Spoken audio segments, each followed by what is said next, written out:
Uganda's opposition presidential candidate running for the third time has called on people to take to the streets if there is evidence of election rigging.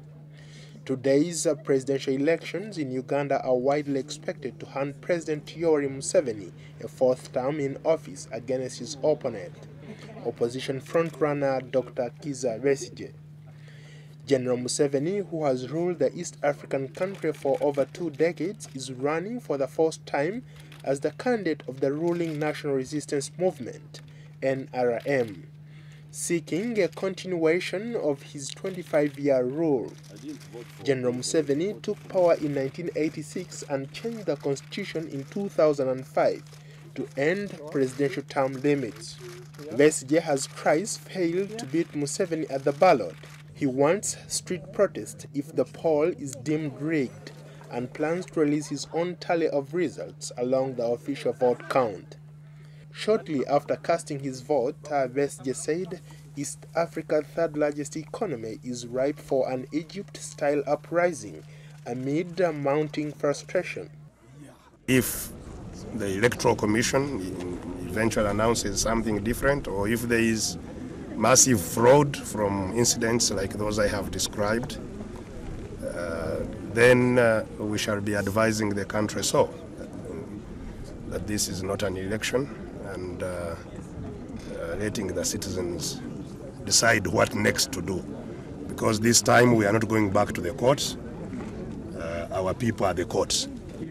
They should decide what to do with the next election. Museveni has said the military will clamp down any protests. There will be no Egyptian-like revolution here, because we are freedom fighters. We are not office people. There is nobody who can use extra constitutional means to take power here. That one is out of the question. European Union observers said voting had been so far peaceful, but were concerned that some voters were being turned away from polling stations, despite being registered, and that they had seen a number of improperly sealed ballot boxes. Many Ugandans complain of widespread corruption and lack of investment in basic public services and infrastructure.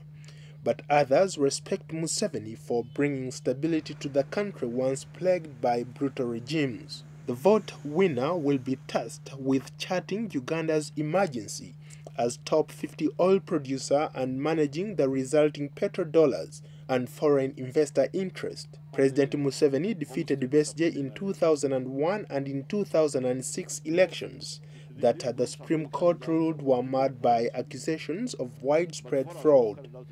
Uganda's opposition criticizes the Museveni regime, calling it corrupt and repressive. Political analysts say attempts to sway voters had been more stable this time to avoid alarming foreign donors and investors eyeing the country's oil. The ruling National Resistance Movement, NRM, has spent a phenomenal amount of money, and the state coffers were clearly dug into to support Museveni. Analysts feel a public uprising is not likely to succeed in Uganda, where a population is less educated and less internet savvy than that of Egypt, and afraid of the army with a history of violent suppressing against dissent.